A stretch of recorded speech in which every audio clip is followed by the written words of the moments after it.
ॐ गुरुवे नमः।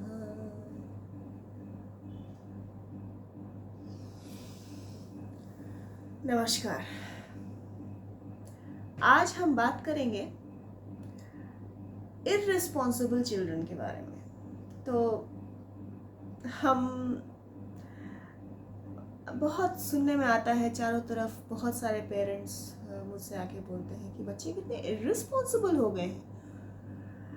क्या मतलब है इर्रेस्पॉन्सिबल होने का? इसका मतलब है कि बच्चे किसी चीज़ में इन्वॉल्व नहीं होना चाहते। यानी अगर घर में कुछ काम चल रहा है तो उनको उससे कोई मतलब नहीं। अगर घर में काम वाली बाई नहीं आई, माँ बहुत मुश्किल से पूरे घर की सफाई कर रही है, बर्तन धो रही है, बहुत ही कम ऐसे बच्चे होते हैं जो आगे बढ़ के बोलते हैं कि माँ आप मत करो, या पापा आप मत करो, मैं करता हूँ, या क्या कर दूँ मैं, आज तो मेड नहीं आई है, मैं क्या कर दूँ कि सब इजी हो जाए। इनफैक्ट हम देखते हैं कि बच्चे, माँ जब खाना पका के लाती है तो बच्चे बोलते हैं ये क्या बनाया है, आज बिरयानी क्यों नहीं बना। तो उनको कोई मतलब नहीं कि बिरयानी बनाने में कितनी मेहनत जाती है, उनको बिरयानी चाहिए।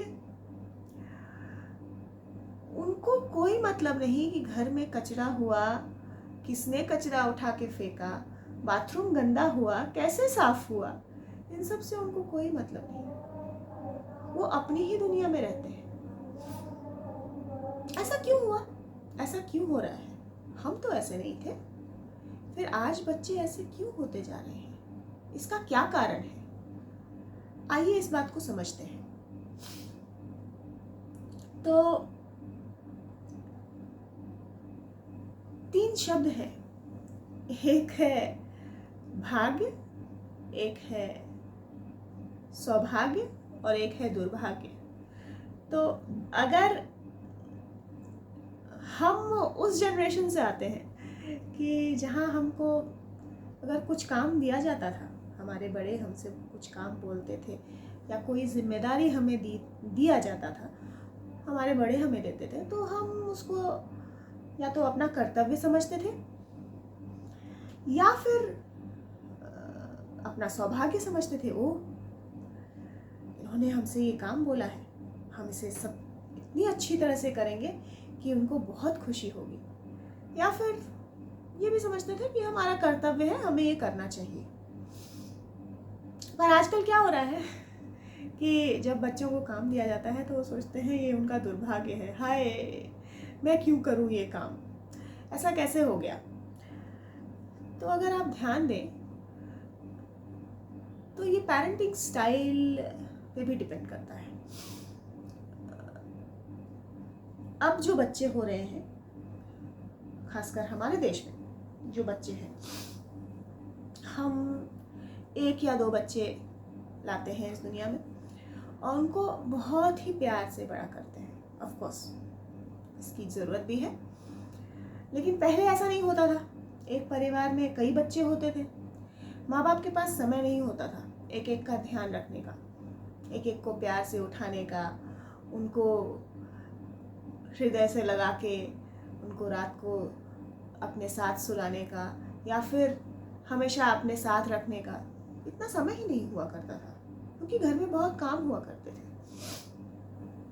किंतु आज हमारे पास समय है और हमारा परिवार भी इतना बड़ा नहीं है कि हम न करें तो कोई और ही देख लेगा हमारे बच्चों को, हमें ही देखना है। तो हम ही अपने तरह से अपने बच्चों को बड़ा कर रहे हैं। लेकिन पहले क्या होता था कि पहले माँ बाप इतना ध्यान नहीं देते थे, किंतु बच्चे माँ बाप के आसपास ही रहते थे। माँ बाप अपने बच्चों को जल्दी स्पर्श नहीं करते थे, यानी उनको टच नहीं मिलता था। मुझे याद है जब मेरी बड़ी बेटी का जन्म हुआ और लकीली मेरी दादी सास उस वक्त ज़िंदा थी। मैं बहुत यंग थी और उसका जन्म हुआ था।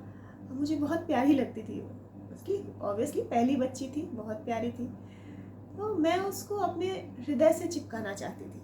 और मेरी दादी सास आके बोलती थी नहीं नहीं नहीं, बिल्कुल उसको चिपकाना नहीं। मुझे समझ में ही नहीं आता था ऐसा क्यों बोलती है। शायद पहले हर किसी को डर रहता था, क्योंकि मेडिकल सेवाएं, दवाई इतने एडवांस नहीं थे, और हर किसी को डर रहता था कि बच्चा कभी भी कुछ भी हो सकता है बच्चे, तो इतना चिपका के रखना, इतना स्नेह बढ़ा लेना सही नहीं है। ये भी एक कारण था। और नेचुरली पहले के मुझे भी याद है, मेरे मम्मी पापा भी मुझे ज़्यादा टच करके मुझसे बात नहीं करते थे, दूर से बात किया करते थे। तो एक वो रिक्वायरमेंट, वो नीड रह जाता था बच्चों में कि कोई हमें स्पर्श करे, कोई हमें प्यार दे। वो प्यार की एक रिक्वायरमेंट रह जाता था। तो जब हमसे कोई काम हमारे माँ बाप बोलते थे, कुछ भी रिस्पॉन्सिबिलिटी हमको दिया जाता था, तो हम सोचते थे ये हमारा सौभाग्य है, ये हमें एक मौका मिला है अपने माँ बाप को खुश करने का, और हम दौड़ के उस काम को किया करते थे। जनरली यही होता था। अब बहुत सारे और सिनेरियोज भी हो सकते हैं, लेकिन ये मैं एक जनरल सिनेरियो बता रही हूँ कि ऐसा होता था, और फिर ये हमारे दिमाग में आया करता था। तो हम दौड़ के हर काम को करते थे, हम ध्यान देते थे हर चीज़ पे। अब ऐसा नहीं है, अब ऐसा नहीं है, क्योंकि हम अपने बच्चों को बहुत ही प्यार से बड़ा कर रहे हैं, उनके हर एक छोटी बड़ी नीड्स का हम ध्यान रख रहे हैं। तो उनको वो लॉन्गिंग उनके अंदर नहीं है कि हम कुछ कहें और उसको वो सौभाग्य समझ के करें। तो क्या ये गलत है? क्या उनको प्यार करना, क्या उनको हृदय से लगाना, क्या उनको टच करना, स्पर्श देना, क्या गलत है? नहीं, ये एक नीड है जो कि पूरी होनी ही चाहिए। तो फिर क्या करें? हमें एक डिफरेंस समझना पड़ेगा प्यार और पैम्परिंग में। प्यार करो, आप उनको स्पर्श दो, आप उनको अपने हृदय से लगा के रखो, लेकिन पैम्पर मत करो। घर के हर एक काम में शुरू से ही, जिस दिन से वो चलना शुरू करें, उस दिन से उनका रिस्पॉन्सिबिलिटी, उनके घर के हर एक काम में उनका रिस्पॉन्सिबिलिटी होना बहुत ज़रूरी है। अगर आपने उनको घर के हर एक काम में हाथ बटाने दिया, तो वो ज़रूर रिस्पॉन्सिबल बनेंगे, वो ज़रूर अपनी रिस्पॉन्सिबिलिटीज़ को समझ के, उनको अपना कर्तव्य समझकर उनको करेंगे। तो कोशिश करिए और देखिए क्या रिज़ल्ट होता है। लेकिन अपने बच्चों को बिठा के मत रखिए, घर के हर एक काम में उनको पार्टिसिपेट करने दीजिए, उनको बोलिए कि ये उनका कर्तव्य है, उसे करें, और फिर देखिए क्या बदलाव आते हैं आपके बच्चों के जीवन में। नमस्कार, धन्यवाद।